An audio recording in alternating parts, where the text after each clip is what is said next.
12 দিনের যুদ্ধের পর ট্রাম্পের মধ্যস্থতায় যুদ্ধবিরতিতে সম্মত হয় ইরান। তবে যুদ্ধবিরতির পরও দেশটির সর্বোচ্চ নেতা আয়াতুল্লাহ খামেনির অনুপস্থিতি নিয়ে প্রতিবেদন প্রকাশ করে প্রভাবশালী সংবাদ মাধ্যম নিউ ইয়র্ক টাইমস।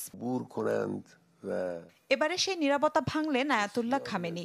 টেলিভিশন বার্তায় ইরান যুক্তরাষ্ট্রকে সজোরে থাপ্পড় মেরেছে বলে দাবি করেন তিনি।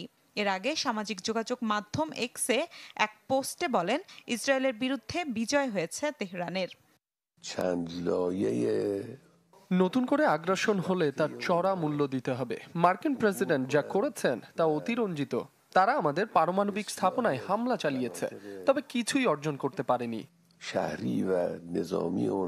বুধবারও শত্রুপক্ষের প্রতি কড়া হুঁশিয়ারি দেয় ইরান, যাতে ফের বাড়ছে যুদ্ধের শঙ্কা। শত্রু যদি আবারও ভুল করে এক মুহূর্ত পাল্টা জবাবে সময় নেব না আমরা, যেমন করে বিগত কয়েকদিনে দেওয়া হয়েছে।